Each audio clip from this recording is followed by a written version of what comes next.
Sabi ni Miss Dashery, buy hard hats for each one of you po. And yes, tama po talaga siya. Sa panahon ngayon, kailangan meron kayong mga hard hats. Kaya ngayon, i-share ko sa inyo itong mga hard hats na nabili natin dito sa TikTok. So, kumuha lang ako ng 3 color, iba-ibang color. So, kasi sa amin, may color coding akong ginawa. So, halimbawa, yung bag, red kay mama. So, red yung ganito niya. So, kay papa, yung bag, black and blue. So, blue yung kay papa. Tapos, walang gray kasi sila. Pero, ito, yun na lang yung naiiba sa akin.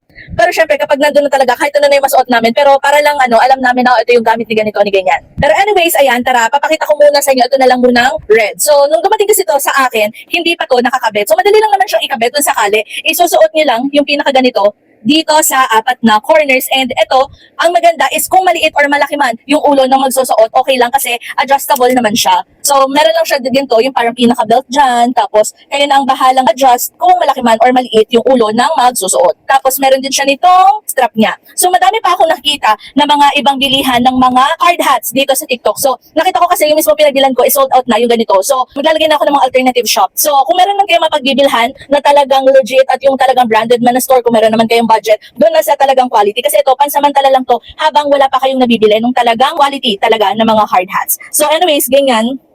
Ganito yung magiging itsura niya. So, again, nakaband kasi ako na nakataas, kaya hindi masyado. Pero halos ganyan ang magiging itsura niya. Tapos, i-adjust niya na lang yung dito sa ulo.